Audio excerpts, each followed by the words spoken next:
पहले की बात है।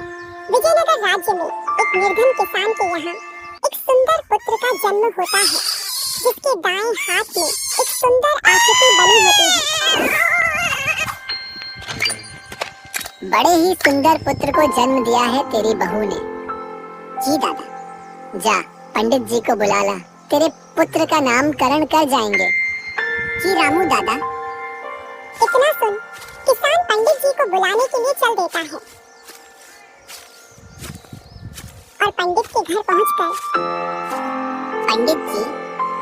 हाँ भाई हरिया, इतना परेशान क्यों हो रहा है? आज हमारे घर पर पुत्र रत्न की प्राप्ति हुई है, बस उसी का नामकरण के लिए आपको बुलाने आया हूँ। चलो फिर इससे शुभ और क्या होगा। दोनों किसान के घर की ओर चल देते हैं। दोनों घर में प्रवेश कर जाते हैं और पंडित चटाई पर बैठ जाता है। किसान अपने बालक को पंडित के पास ले आता है। बड़ा ही सुंदर पुत्र है हरिया तुम्हारा।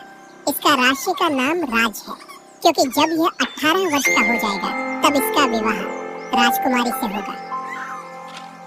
पंडित वहाँ से निकल जाता है।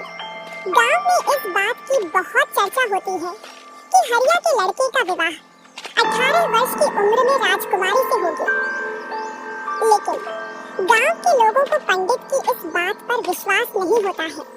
तभी विजयनगर का भ्रमण करने के लिए एक बहुत ही विद्वान साधु उस राज्य में आते हैं। तब उन्हें पता चलता है कि उस बालक के बारे में चर्चा ज्यादा चल रही है, तो वह उसे बालक से मिलने के लिए उस गांव में जाते हैं। उस बालक को इन महान साधु के सामने लाया जाता है। साधु उस बालक को देखकर आश्चर्यचकित हो जाते हैं।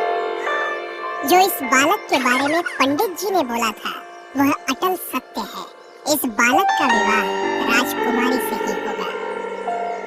गांव वालों को साधु की बात का विश्वास हो जाता है और ये खबर धीरे धीरे राज दरबार में भी पहुंच जाती है, क्योंकि उसी समय रानी ने भी एक सुंदर पुत्री को जन्म दिया था।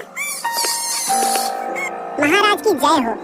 और सेनापति, राज्य में सब कुशल मंगल तो है? जी महाराज, सब कुशल मंगल है और राजकुमारी का जन्म उत्सव राज्य में बड़े धूमधाम से मनाया गया। पर मेरे मन में एक शंका है। बताओ, कौन सी शंका है? राज्य में एक बात बहुत तेजी से फैल रही है। कौन सी? अपने राज्य के छोटे से गांव में एक पुत्र का जन्म हुआ है। उसके पूरे राज्य में चर्चा हो रही है कि जब वह 18 वर्ष का हो जाएगा तब उसका विवाह राजकुमारी से होगा। राज्य में अशांति फैलाने के लिए यह अफवाह